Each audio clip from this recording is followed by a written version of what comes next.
You all right? Mm-hmm. Oh, you flexing your muscle? Mm-hmm. It's kind of supernatural. What the conversation will be about today.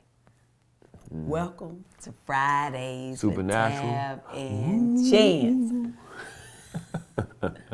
I am Tabitha Brown. This is my husband. I'm Chance. What's up? Why you have to be delayed back? Bring the beat in.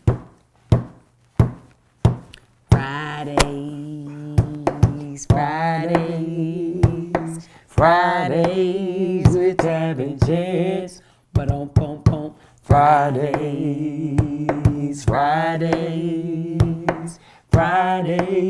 with Tab and Chance.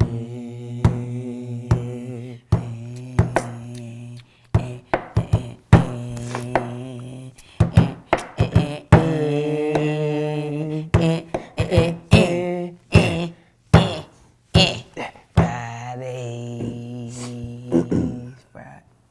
My hair started hurting. I don't feel like doing it no more. Y'all see how somebody would make you feel like y'all, we right here together. Y'all just loving me with all this, and then just like that, it's gone. The moment, the thrill is gone away. Why you do that, babe? I'm gonna be honest with you. It's just payback for all the years that you say, "Babe, we're gonna watch a movie together," and I get all like, "Okay, babe, we're gonna watch this movie together," and then you tuck that pillow, and then 10 minutes in, right when I thought we was right here together, you right here together. First of all, Just years. that has happened a handful of times. A handful of times. I don't really be falling asleep like that no more. I be working, I be tired. But babe, I think about all the movies and stuff we done watched recently. And also think about how I've grown honest. When I'm getting sleep, I say, babe, I'm getting sleepy. Let's not watch no more. Don't I? Mm-hmm. Then the other day we was watching Harlem. Yeah. And what I say? But look, this is what you've done in your honesty. You hold me hostage. Babe, don't watch it without me. Babe, wait for me. That's what you do. If we're gonna tell the truth, then tell the truth. Then if I watch it, you mad. But then I gotta wait babe. Don't do that. This is when she lying. Don't do that, babe. Right here. This is her lie face. Babe. How dare you say such a thing? I love you. Mm-hmm. Look at our shirts. For those of y'all who can see, Chance, tell them what your shirt say. I'm in love with her. My shirt say, her. Brand Avenue Clothing. We appreciate you. Very good. Their link is in the description of this video. Today we're about to switch speeds on y'all. Y'all ready? A little supernatural. Not necessarily supernatural love, but things that happen that we don't really like to talk about that are kind of supernatural. A couple weeks ago we joked about I joked about it, but the topic was the death of a spouse, having those conversations. And I said I'm gonna come back as a ghost, and whoever if he tried to replace me, have somebody on my side of the bed, right? Joking. However, things like that be happening. There's supernatural. Spirit is real, and so the other day was it yesterday we had this conversation. Mm-hmm. So yesterday we were talking about. I would like to start doing some live shows where I bring people on and talk about things that they're afraid to talk about. Like things that have happened that nobody believes or no one would believe them. They feel like no one would believe them if they told them. Because I grew up with a gift, right? And my gift, I have several, but one gift is dreaming, and something in the dream happens and I wake up and tell, my mom or my daddy or whomever, or tell Chance what I dreamt. Then days later or weeks or a month later, the dream comes to pass, right? That's one of my gifts. Another gift that I've had is my ability to see people who have passed on. I don't have control over it. It just happens. or just seeing spirit. Been that way pretty much my whole life, as far as I can remember. And me and Chance talked about, early on in our relationship, of me sharing things with him. And until yesterday, I never knew. I think some days I thought he thought I was like, man, Tab tripping. But I didn't know that you were really concerned about my well-being, my mental health, till yesterday. Well, it would be times where I needed to check in. That's what I said. I needed to check in on your mental health. You would be. But this is why people be scared to talk about their gifts. No. No, but I'm glad that you told me. But you making it sound like You thought I was crazy.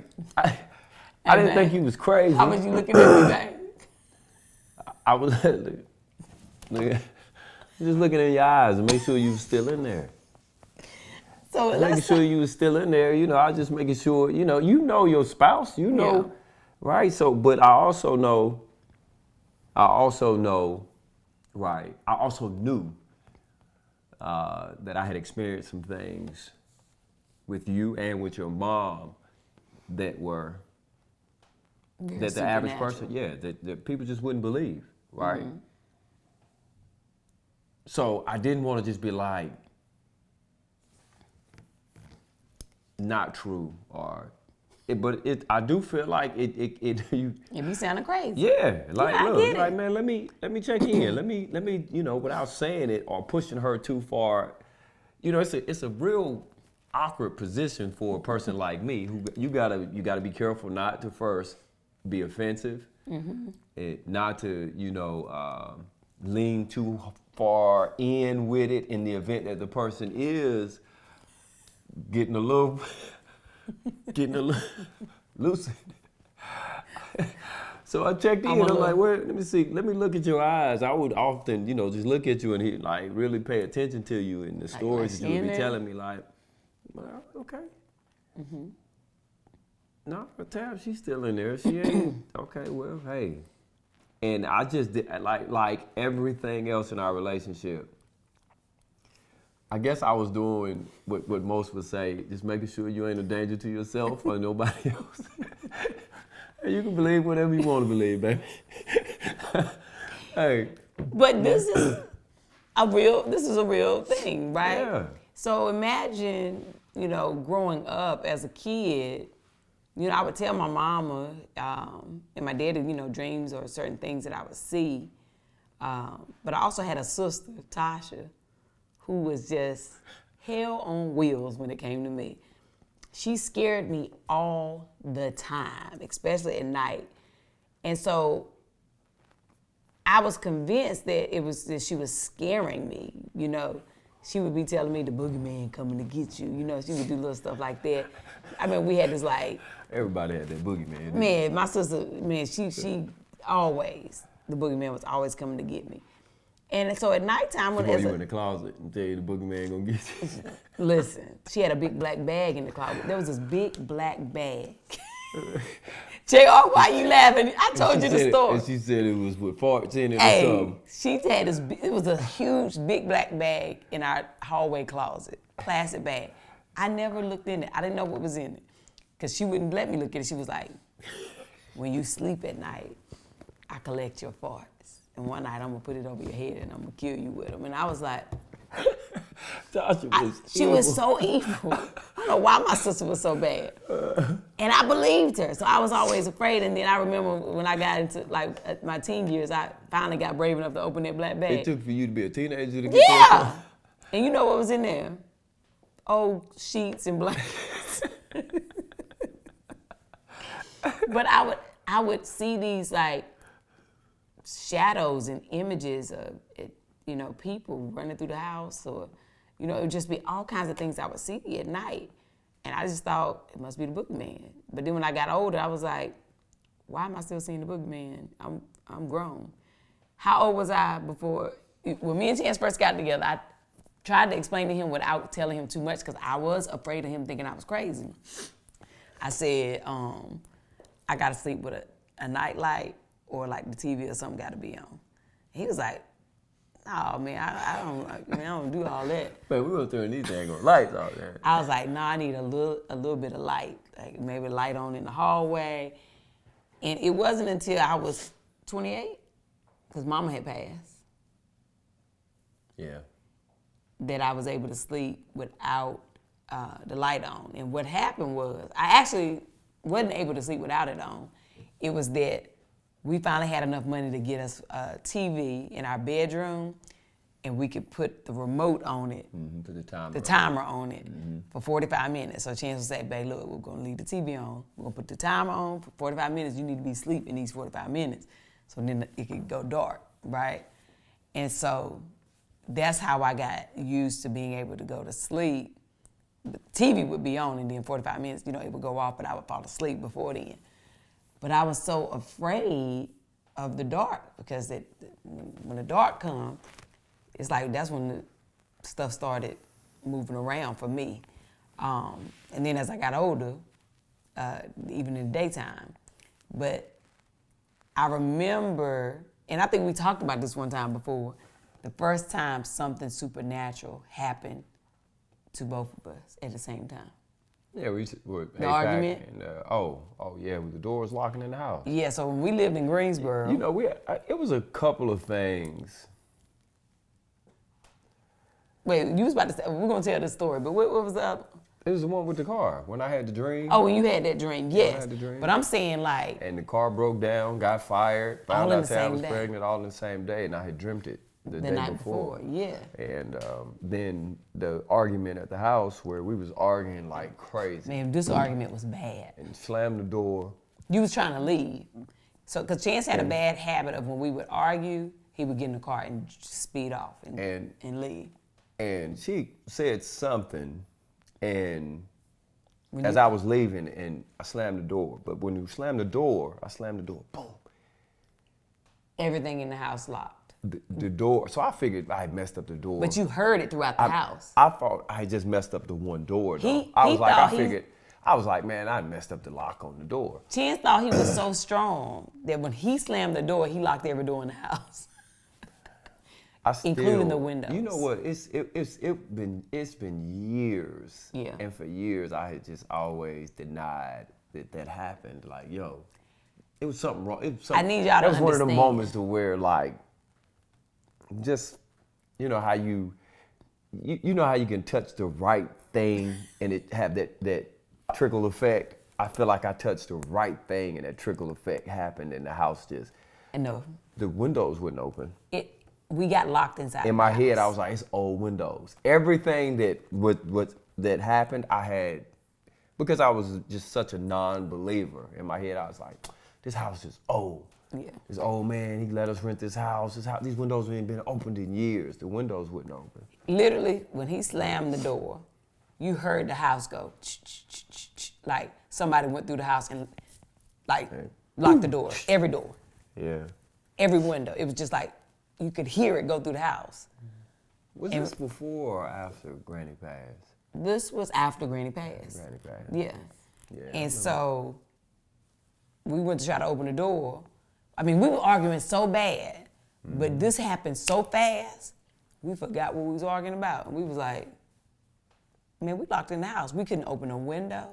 We couldn't open the back door. Couldn't even open the back room. We had that little bonus room. Yeah, it was like a sunroom. You couldn't even get out through the windows out there. The whole house locked us in, and we had to call a locksmith. Looked in the yellow pages back then. And spent $160 that we did not have. That's what I remember. Right? We ain't had that much. And he had to come and get us out of the house. Yeah. And we had no explanation. And he was like, well, I mean, the house could have shifted, I guess, but like, but we was looking at each other. I knew in that moment, I was like. What was that? What was Yanceyville's address? 3804 Yanceyville Street. So whoever lived there now, 3804 Yanceyville Street, Greensboro, North Carolina, spirits be up in there. And they be up in there. Also remember when my granny died, Choice was, she was 1. And she had her own bedroom, and she had her baby bed in there. and we had a monitor. Remember, we had the little monitor. Yeah. And so I remember we woke up one morning and we could hear Troy singing Patty Cake. And we was like, what's she in there doing, you know? Yeah. We go in there, she's playing full-on Patty Cake in the air. And I said, what are you doing? She said, Granny. And I was like, Choice. Yeah. Choice in here playing, and my granny always played Patty Cake with the babies. That was her thing. And I was like, even when my granny was sick, right? So my granny was a very holy woman, okay? And she used to fast all the time. So her body just literally was what they call comatose. Like it was, the body was just waiting to die, but it felt like her spirit had been gone. Remember, it was just like there was no activity for a good 17 days. The body was still there in the house, but there was no sign of life. And maybe about 4 days before she actually passed away, everybody kept, we was all at my granny's house because we were all just waiting, right? And Choice, we were all sitting in the living room, and Choice walked in, because she would walk back there to the room where my granny was, and she would walk down the hallway. She a baby, she one, she's walking around. And she walked into the living room, and she started waving. She said, say bye to Granny, bye, Granny, into the air. And me and Mama looked at each other, and Mama was like, let me go back here. And because in Mama's mind, I think in that moment, she thought Granny had just passed. Mm-hmm. But her body was still, her heart was still beating for another couple of days. But that's the day I believe that the spirit really had left the body. And Troy saw that. And so my granny died March 17th. 3 months later, my granddaddy passed away, right? And so I would always ask Choice, because she would often be, talking, and she would be saying Granny, like she was talking to my granny. And so I would be like, you see Granddaddy? And she would act like she didn't know who I was talking about. I said, you see Granddaddy's Choice be like, and we used to be joking, me and my mom used to be joking. That's what made me laugh. Because my granddaddy lived a different life than my granny. My granddaddy got baptized before he died, about a year before or so. He might have still been standing in the line. Hey, listen. My granny she got straight access. Granddaddy was up there like, y'all don't know Peggy? Because I'm with Peggy Blackstock. They were like, nah. So I would always just waiting in the line. You were waiting up there, man, like, so I would always ask. Talking to the bouncer. Listen, I would be asking talking Choice. To the gatekeepers. I would be like, Choice. So, we gotta wait for a couple more people to come out. We gonna let. Hey, they just came out. Hey, listen. You sure you ain't got enough room in there? My granddaddy lived a different life. Hey, you know, Peggy. He still got saved later in life, but listen. So I would ask Choice. It was about 16 months after Granddaddy died almost. Because Choice she was like 2.5, and I was doing a play, remember? I was doing this play, and I was going to rehearsal. And at Linda Joyner. I remember y'all used to just joke about it all the time. Yes. And keep asking her. Went to play rehearsal. Choice was in the back in her car seat, pulled into the driveway at rehearsal at Linda Joyner's house, and it's just a regular front yard. And Choice looked out the window, she goes, Mommy, look, it's Granny and Granddaddy dancing. Look, Mommy, they dancing. Yeah, I remember that. And I remember in that moment, I was like, I gotta call my mama. And I called Mama, I said, man, it took him a minute, but he done finally made it on the other side, Mama. As soon as he got in, he was ready to dance, buddy. That joke was like, but children, I finally made it in the club. Yeah, if we pay attention to them, right? And I knew also early on with Choice having those experiences, it was like me seeing myself as a kid all over again. I was like, man, she's gonna have the same gifts. And she does, right? She dreams things. Just like, listen, we're gonna have to get JR to tell y'all about his experience with me and, sharing with him and his wife about their pregnancy. But Choice now has just recently done that with another friend, a couple of ours, who had not told anybody they were pregnant yet. And she sent me a message one morning. She was like, Mom, I think that Jontil pregnant. I had a dream, and I think it's a girl. And I was like, uh-oh, girl. You're your mama's child, right? I sent the screenshot to my friend Jontil, And sure enough, she sent back, she's like, man, that's crazy. So she sent back a video where they had just did an announcement video that they were about to share with, family and friends. And she was they like... had just recorded it. They had just recorded that y'all understand it. That. Yes. They hadn't released it yet. They had not released it. Nobody knew. And they also didn't know what they were having yet. And then they found out, I think about a month or so later, that it was a girl. Yeah, but Troy said it was a girl. Yeah, she said it was a girl. Like, all of it was confirmed. And Troy was like, I don't want to give mommy, because she's seen me go through these years, It's scary. It can be scary, but I also remember when I tried to pray it away because I didn't want the responsibility anymore. I talk about this in my book, Feeding the Soul. It becomes, when you don't submit to it completely, you're running, so you're exhausted. Constant running is you out of breath, you are tired. And I was running from it for a long time, so that's why I was so exhausted. But when I prayed and I asked God, like, please take this away from me, I had a couple of years where it wasn't as, what's the word, strong. But then it felt like I was missing something. I didn't feel whole.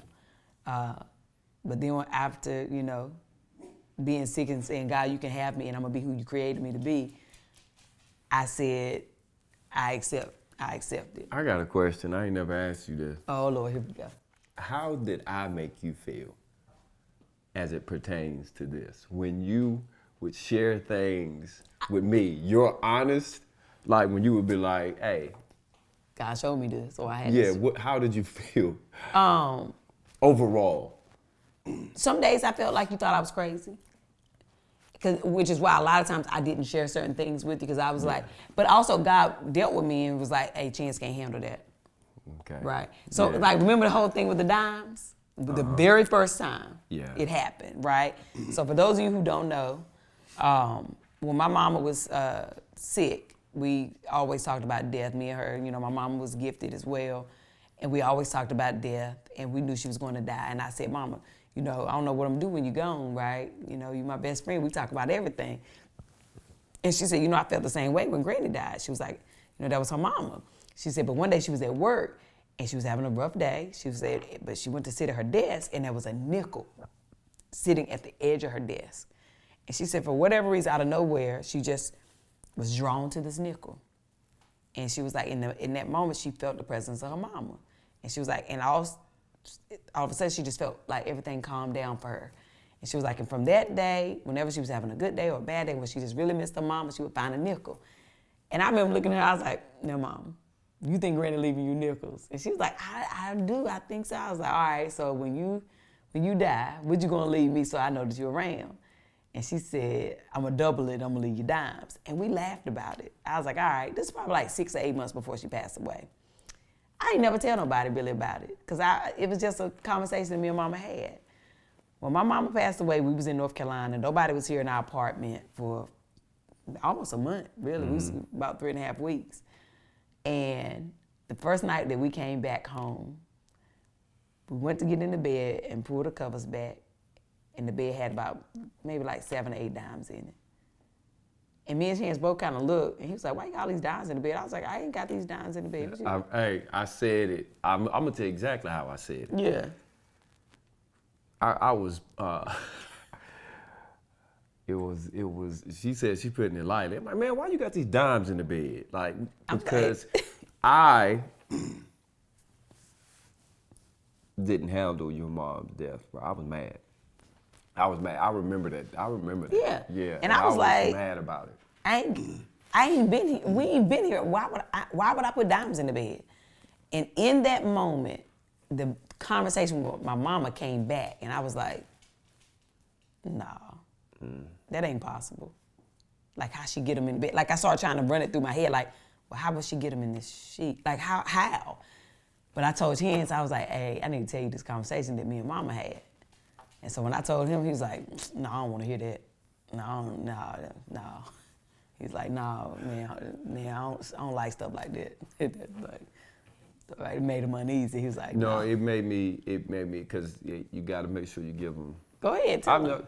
So when Tab's mom died, I was mad at God. I was mad. Not hurt, I was mad. I was mad. I didn't think it was fair. I just didn't. That one took a toll on me in a way that I just wasn't willing to accept it. And anytime that she mentioned dimes, it just reminded me of her, and it just. But this was in that moment, though. Yeah, I mean, but I'm just thinking about it. Because this was the first time I ever told you. Yeah, but I just. You didn't want to hear it, though. I don't want to hear it. Like, nah. So then that next morning, right, we went to sleep, and all night I was like, it ain't possible. So in my mind, I convinced myself. I said, maybe while I was rushing to pack before we left, maybe I had some dimes in my purse and they fell over into the bed. Like, I tried to make it make sense. And then that morning, I was in the kitchen cooking breakfast. You was about to get in the shower, and you yelled, well, you screamed, really. I ain't scream. I don't scream. He screamed for me to come in the bathroom, so I get in there, he was like, I was like, He was like, And I was like, what? He pointed to the shower, and in the shower was what, babe? A dime. There was a couple of dimes in the shower. And he was like, man, I can't do this. I was like, but that was confirmation. And that was also how, it was like, Mama was like, hey, you got to know that this is for real. And from that day, it's been, 15 years now, I find dimes all the time. It is definitely her way of letting me know she is around. Sometimes I get on a plane, it's a dime in my seat.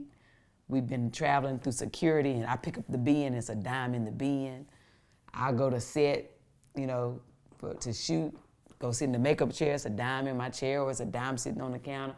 Might be on a stage, and it's a dime on the stage. Like, the craziest things, when I was pregnant with Quest, because I didn't think I was gonna have no more kids, and I thought, there ain't no way I could have another baby and I have my mama here.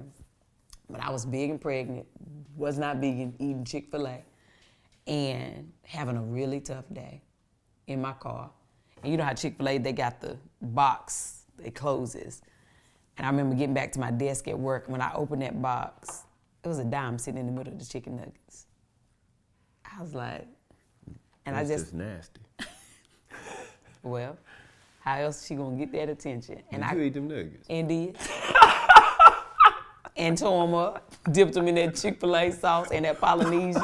Probably licked the edges. I was big and pregnant and hungry, okay? But that's how my mama would show up. And that's something that a lot of people don't believe in. A lot of people don't believe in, people who have passed on coming to you in dreams. A lot of people don't believe in the gifts that are supernatural, but they are real. And I think that we should talk about them more, because that's how non-believers become believers, because things start happening. And also, a lot of times, something will happen and people don't want to tell nobody. But they know that they've encountered something. There's been times in your life, back, where it was something simple, supernatural. Not just the dreams that you have, but other things that have happened. Well, like I shared with you the other night, most of the things that have happened to me, it's in hindsight. When I start to reflect, is where I see the supernatural thing, as you said. Mm-hmm. Because sometimes you don't realize it when you're going through it. While I'm going through it. Mm-hmm. I'm gonna go ahead and take this a step further. This is where my belief and my faith begins, is with me reflecting on situations that I've lived through and things that happened, and because either I was too emotional or whatever I was going through, just at that current moment, took such a precedence, I couldn't see it at the time. It's later, maybe when I'm telling somebody about it, that even I'm like, this is exactly how it happened. And why do I feel like they're gonna think I'm lying? Mm-hmm. Because and the reason you feel like that is because that's in that moment where you realize that wasn't normal. That's also God's way of saying, I gotta get the credit for this. I got to get the credit for it. Yeah. And because of that, that's why I oftentimes, like I've said before, I tell people, like, I can't give you any scripture. When I had a young man who was going through some stuff, and he was doubting whether God was real. And he kind of made a reference to, like, man, you know, don't come at me with no Bible stuff, man. And, you know, how do you, and I told him, I was like, I don't know the Bible. I know God is real because of my life, because of the things that have happened, the supernatural things that have happened in my life that I can't explain. Yeah. I can't explain them, but they happened. They really did happen without any exaggeration, without any dramatization, these things happened. And there's no explanation for it. There's not any coincidence for it. I'll tell you a personal story that happened that when I was about 18, 19, and in my feelings, I was upset because somebody had, my entire life people was telling me that either, without me knowing my dad, it was always a reference to my dad, whether I did something good in sports, whether I did something bad out in the street, my dad's name would come up. And my mom never mentioned him. And then when she was really upset with me about something one time, she, you know, made a comment that I was gonna end up just like him. And it pushed me into a real bad headspace. So I made a real bad decision. And in that decision, I said, I'm gonna go put an end to this. And went looking for him. Didn't have to go far. Told my cousin, I'm gonna kill him. That's what I said. I'm tired of hearing about him. I'm tired of hearing about, man, as far as I know, as far as him never being around, he never did anything to me. Never done nothing to me, nothing. I just was in my feelings and in a poor place in my life, and said, didn't know much about holding myself accountable. And, you know, so I went to go find him. It was easy for me to find him. When I found him, he was sitting on a porch with a lot of his wino friends, drinking. He was Drunk. almost as if he was expecting me. And it's dark outside. I got a hoodie on my head. I got jeans on. And it's, you know. And you fall. gotta be clear that he had no relationship at all. He had no relationship with With his me daddy. or my mom. I had no relationship with him. At this point in my life, I had never conversated with him. I never even seen it. I mean, outside of seeing him in unfortunate circumstances where being on the streets or street corner and watching him buy dope, I didn't have any relationship with him, ever. When I walked up, he stands up and opens his arms like this. And one of his friends walked up and said, "Who is that?" And he says, if I sit here and think for a minute, I can tell you the man's name, but I ain't gonna say his name. Mm-hmm. He stands up and he says that's my son. He's come to kill me. That's what he said. And I kind of looked, and then he opened his arms up and he walked across the yard and he said, "Go ahead, do it." And he looked at me and he said, "You know, I ain't." That's what he said. And he said, "Do it, get it over with. Get it over with. I deserve it." And I had a close cousin with me at the time who was ride or die. He said he had no business. This is Pooh. Yeah. Who was with me. And I immediately started crying. And He came and he stood there, and he had he had a beer in his hand, and he threw it, and he just kept on saying, "I don't deserve to live. I don't deserve to live. Go ahead, do it." That's what he. And the more he said it, the more it felt like somebody was just tearing my heart out of my chest, and I just turned and walked away. I just turned and walked away, and it wasn't out of all I remember about that moment was the emotion, right? So it was years later. I'm telling people the story, and I'm like, maybe it didn't happen like that, because I hear it, right? You hear yourself and you think, man, maybe I'm too far removed from the story, and I'm created in my own mind. Was I yelling going up there telling them I was coming? Or then it even crossed my mind that my mom maybe called them. That ain't happened. You know, she didn't know. Mm-hmm. She ain't had no clue. So I lost contact with the relative where we don't talk a lot. And I called him and I said, man, what do you remember about that? And he told me the exact same thing that I remembered in what I was sharing with somebody in story.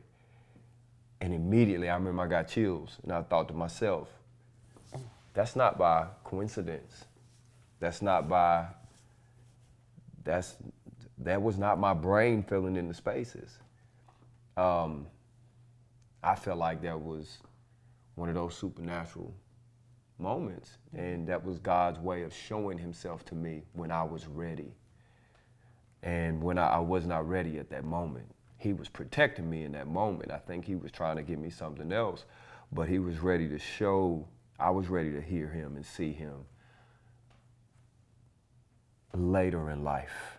Yeah. And so I could accept it and know that he was real and present in my life. And he was telling me that he's been in my life forever. Yeah.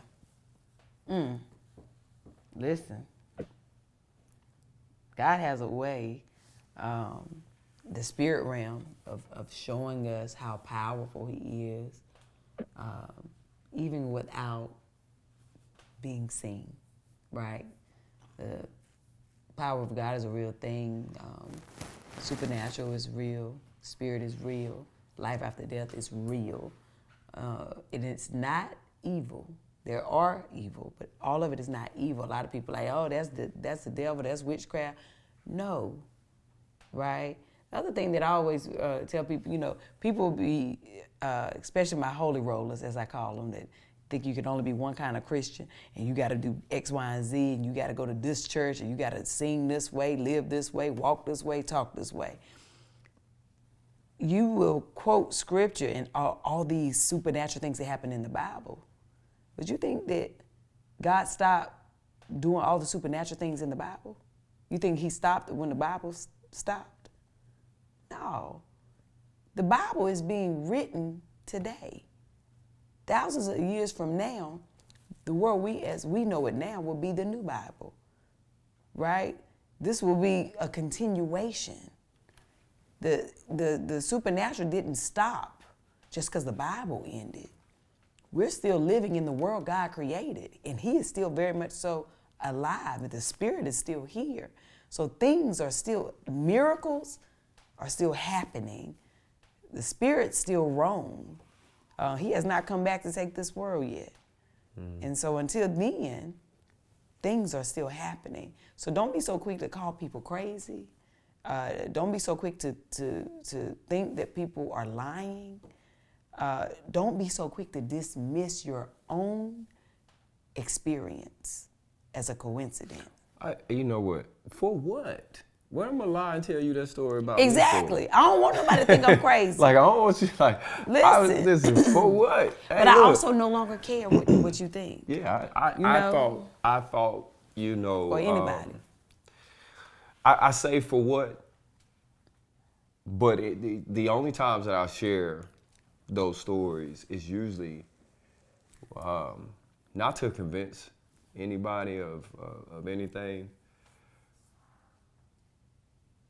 It's either, like I said with the young man, he was going through it when Kobe Brian passed, young man in my heart, and when he was talking about there can't be no God,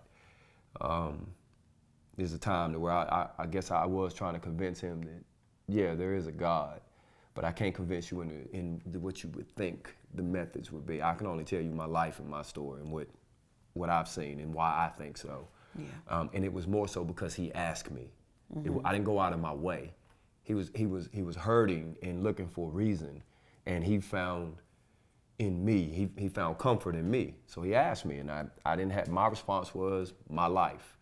I don't go out of my way to try to convince anybody of anything using my life. So why lie? Why exaggerate? I'm not going to exaggerate. This is my true story.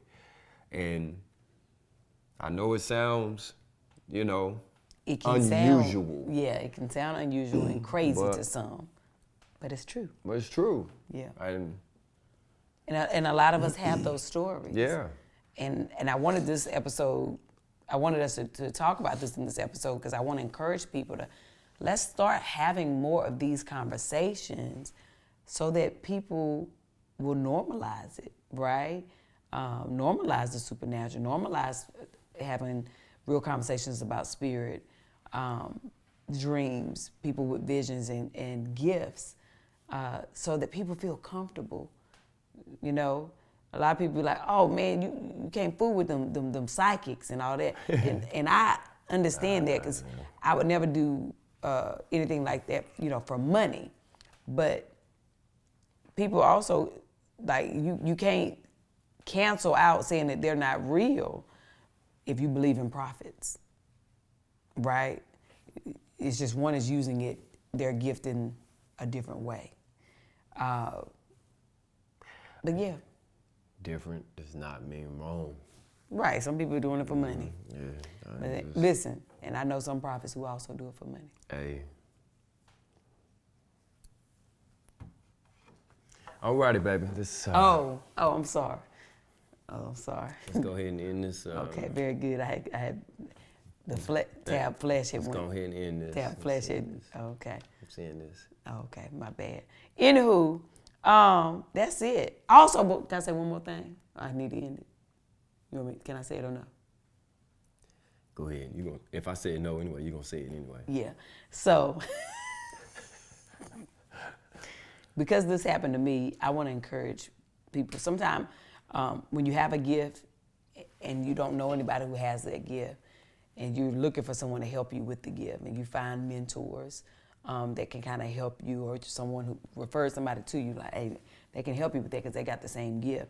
And you get a mentor and they're helping you, but your gift appears to be stronger than theirs. Mentors, acknowledge that. Don't just turn your back on the person. They're coming to you for help. If you can't help them, or if you're afraid to help them, then say that. But don't just turn your back on them or ghost them, as we talk about spirit. But don't do that, because that also creates a different story in our mind to make us think, well, maybe something's wrong with me because they were supposed to be like me and help me with this, and they turned their back on me. So if you're gonna sign up for it, really do it. Step in and do it, and don't leave us out there by ourselves. All right. However, I will say this: when I was left out there by myself, it was when God wanted me to get closer to Him, and He showed me everything I needed to know when it came to my gift. So don't be afraid to walk alone for a little while. You'll be all right. All right. Very good. That's it. Message. Can we end it now, babe? Yeah. Oh yeah. I'm ready. You wanna close it out today? Nah, you gotta go ahead, baby. No. Yeah, go ahead. Well, that's it, y'all. Supernatural and a little supernatural love.